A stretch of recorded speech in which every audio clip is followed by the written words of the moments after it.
X squared minus 4 over x minus 2.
So,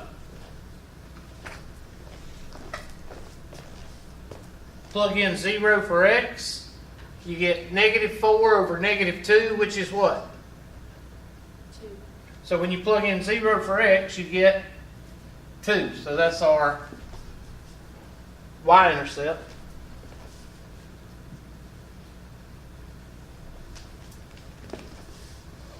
I think it writes better with my finger. What do y'all think?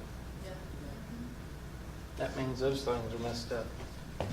Plug in 0 for y. You get a 0 here. Multiply that times that, you get 0. 0 is equal to x squared minus 4, which is a positive 4, which is positive or negative what? And that's your x-intercept.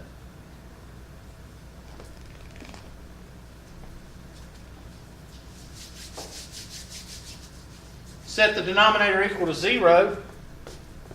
You get 2 is equal to your what? Vertical. Your vertical asymptote. And then what do we know about our horizontal or oblique? The degree of the numerator is larger than what? Or the degree of the numerator is larger than the degree of the what? So what do you have to use? Long division.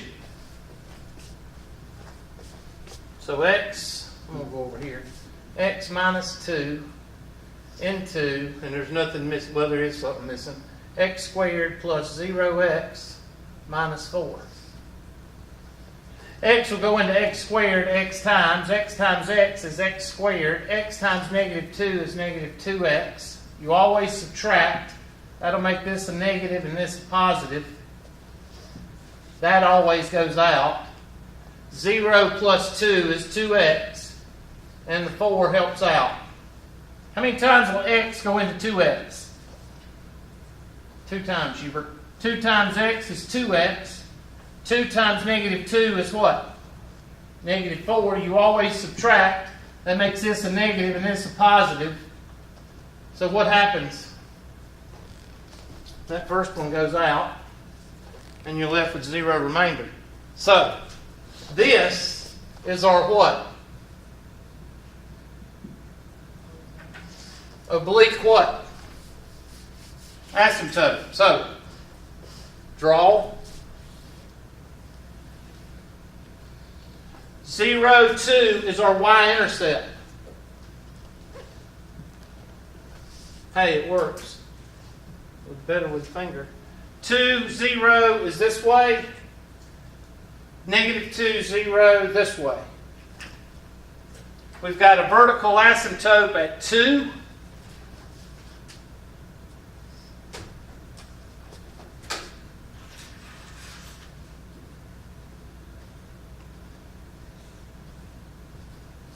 It's supposed to be dotted.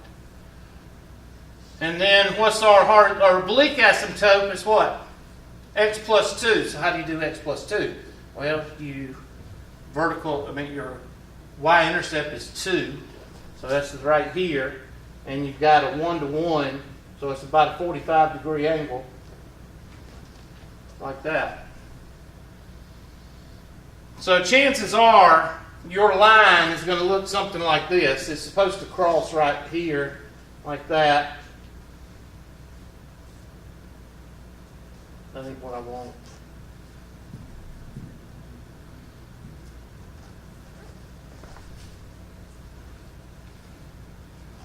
Something like that. Something like that. What do y'all get? My calculator doesn't look easy like that. Your calculator's wrong. Let's see what the calculator looks like. And that's why you got to use your imagination, because the calculator, despite calculator drill teams in high schools and people carrying it to the bathroom and to bed with them, it is not the smartest thing in the world. So let's look and see. Graph, and y is equal to parenthesis, x squared minus 4, close parenthesis, divided by, open parenthesis, x minus 2, close parenthesis, delete, and graph. There's your oblique asymptote. And I'm going to zoom standard if it don't blow up. There we go. There's your oblique asymptote. And it's not graphic. No, that's what mine did too.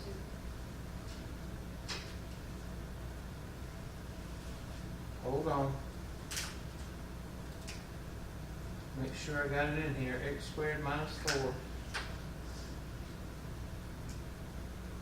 I know why. I got to tell you factor. Factor first. Always factor. They're pulling one in on us. Because when you factor, your complex rational goes out. Factor here. Now this is true, and what they're getting you to do is in first variable calculus, you're going to be doing things called limits. And the first rule, whenever you look at a limit, is to factor everything first. And it comes from this right here.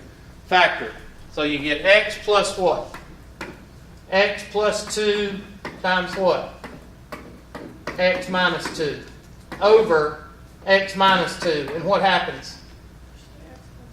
Let me put that in red so you can see it. These cancel. And what are you left with? X plus 2. So, I'm sorry, I didn't catch it. F of x is equal to x plus 2. And now, you basically just have a line, that purple line, that magenta line right there. That's what that is right there. So, my mistake. I should have seen that. Because this is shortcut number what? Number 3. Shortcut number 3. I didn't even see it. Sorry. So if we were sketching this, Mm-hmm. because the line itself and that oblique asymptote That's are the same thing. Mm-hmm. So how are we supposed to draw it? Well, first of all, you're supposed to factor. And you get this. The actual answer to this problem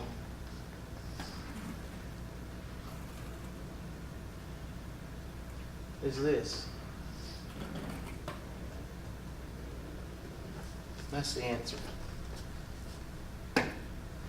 So is there not asymptotes then? No. I didn't factor. Okay. You're supposed to factor. That was my mistake. So in this case, do you have vertical asymptotes? No, you don't. Why? Because if you factor first, what happens to the complex rational? It cancels down to what? It cancels down to just a x plus 2. I didn't even see it. So make sure you factor first. On the previous problems, could we have factored? No. This one you can because you got shortcut number 2, 3 right here. Didn't catch it. I know y'all all saw it when I started, but you didn't say anything, right? Yeah. Yeah. I was waiting for somebody to say, I was wondering why you were doing that. That's what everybody always says. Even Bubba. Bubba don't even know what day it is. Yeah, man, I thought you were going to do that. Whatever. Whatever, Bubba. Go back to sleep.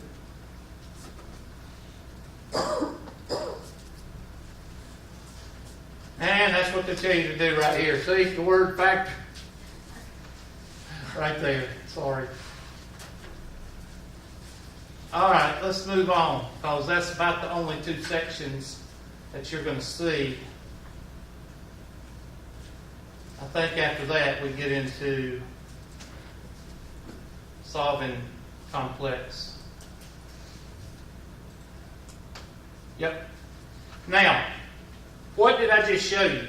I just showed you 4.1 and 4.2. 4.1 and 4.2 represents 20% of your test. 20%, Hubert.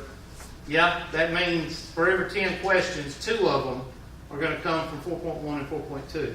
So what does that mean about the rest of Chapter 4? Pretty important. The rest of Chapter 4 is going to be pretty important. and that is solving equations with rational and simplifying rational expressions. All right, so here's a good example. Now, the difference between these and the problems you were doing before is the problems you were doing before was equal to f of x. Now, we're going to solve an equation. Is this 4.3? This is 4.3. So you might want to make a note. 4.3 ohm is 80% of your test. What does the syllabus say we cover in chapter 4? Somebody look in your syllabus. 4.1 and 4.2. So we don't cover solving equations. What does it have after 4.1 and 4.2? Inverse functions. Okay. So it does go to 4.3. No, that says 5.1. Inverse functions and exponential functions is 5.1 and 5.2. So it just has for 4.1 and 4.2 rational functions and more graphs and rational functions. Well, darn, I didn't know I cut that out. Okay. I didn't know I cut it out.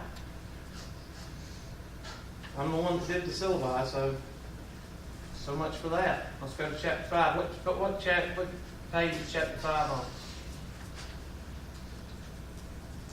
Anybody know? Okay, nobody's got a book. Okay. So we don't have to do 4.3 in homework. No, I didn't know I cut that out. We could go over y'all want to. Y'all suck. I don't know. I don't really like. Okay, there we go.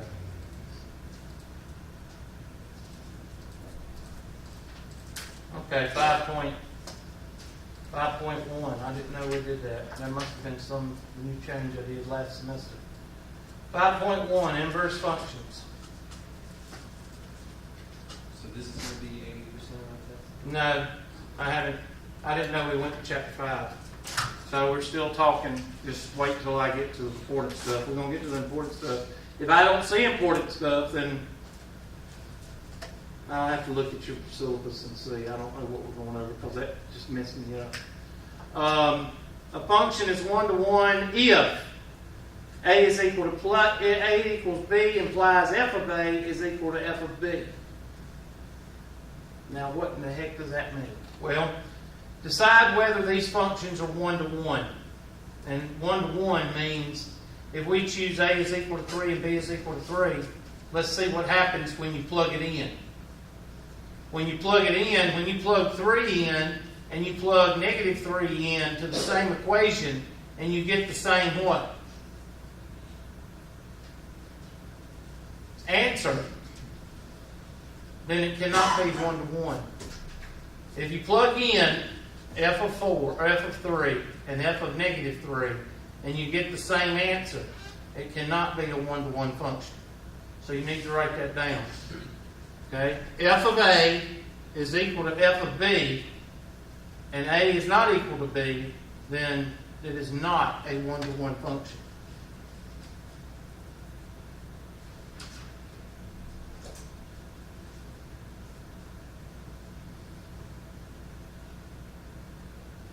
There's also the horizontal line test, which is the easiest. And here's the horizontal line test.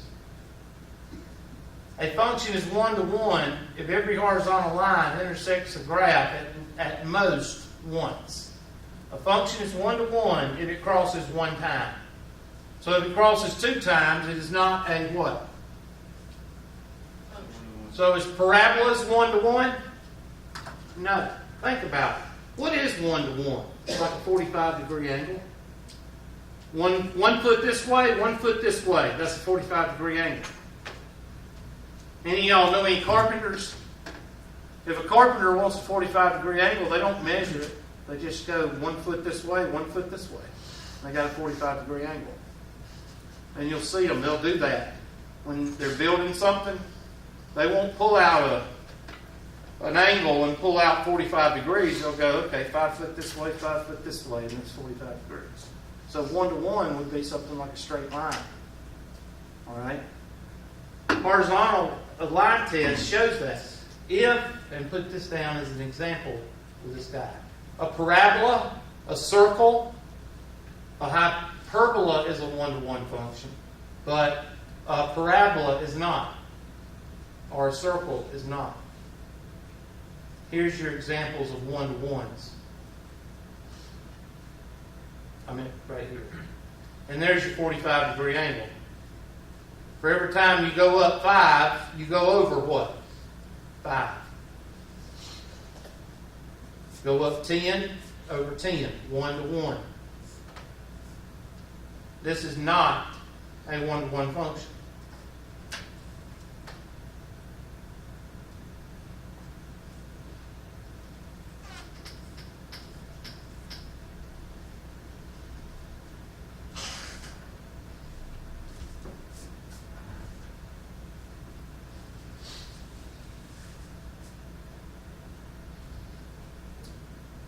All right, how do you check and see if something's inverse? Write this down because this is going to be on your test.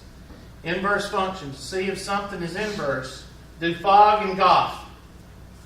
If Fogg and Goff give you x, both of them equal, then it is the inverse function. So for example, let's take these two guys. X cubed minus 3 and the cube root of x plus 1. Now, I want each of you to do f composed of g and g composed of f and plug in x and see what happens.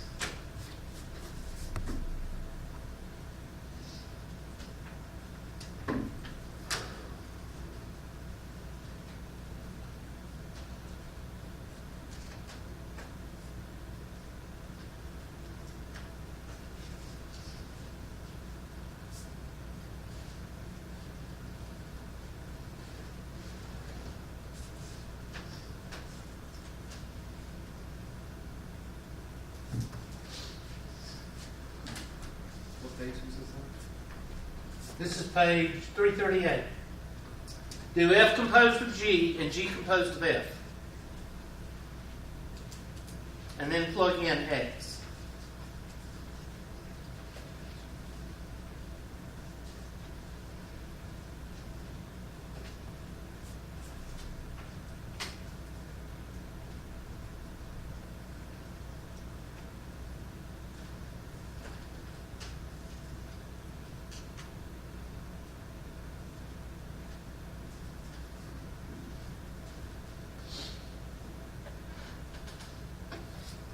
So let's do that. Take my handy dandy whiteboard. Hopefully I won't mess this one up for you.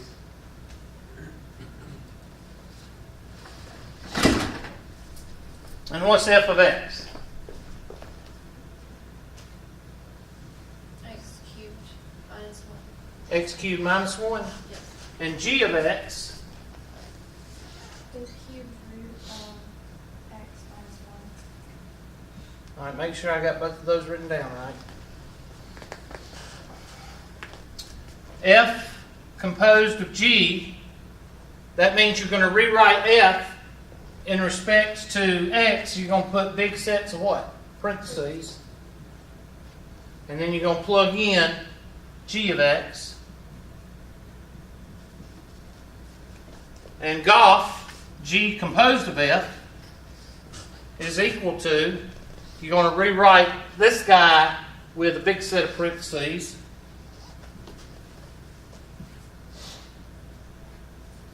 And plug in what?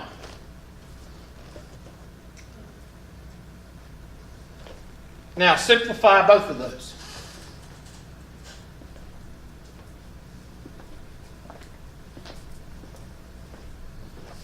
What happens here? Anytime you cube something cubed, what happens to the radical? When you square something squared, it goes away. When you cube something cubed, if you raise something to the 4th power and it's to the 4th root, it cancels the radical. The exponent cancels the radical. So you're left with x minus 1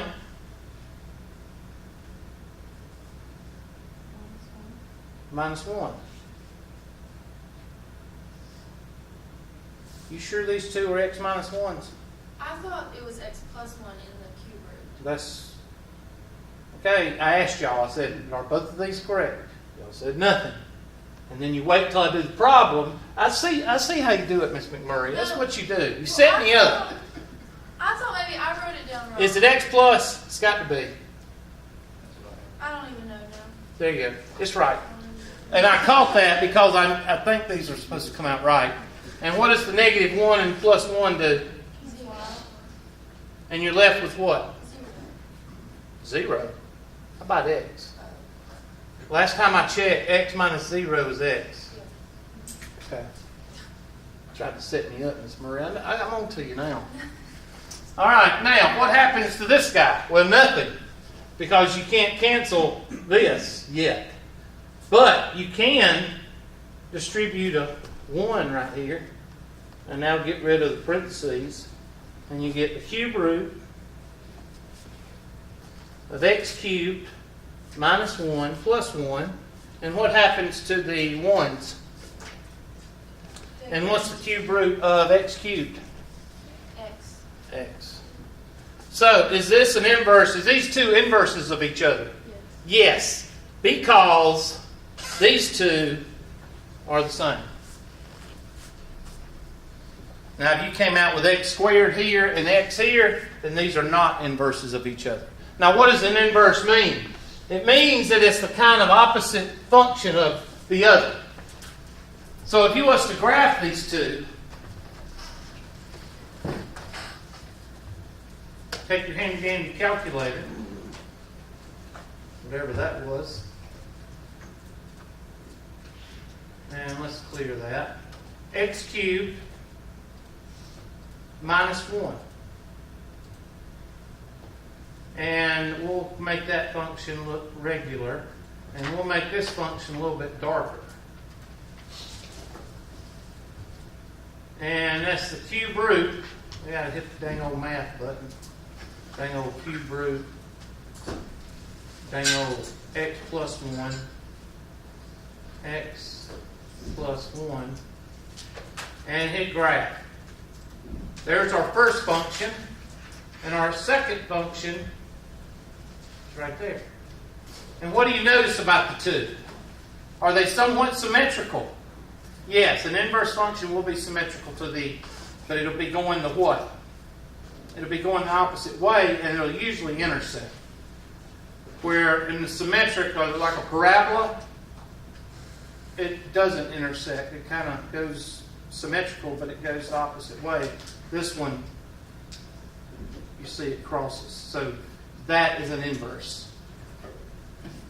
Now, algebraically to check if it's an inverse, you do Fogg and Goff. If Fogg and Goff give you the same answer, equal, then it's an inverse function. This, it is symmetrical, and look, let me show you a trick I learned in the war. Take a straight line. This ain't going to work. Well, so how can I make this work? I know how. Take this handy dandy thing right there. We go. Take my handy dandy straight line maker. I want this to low. I want it.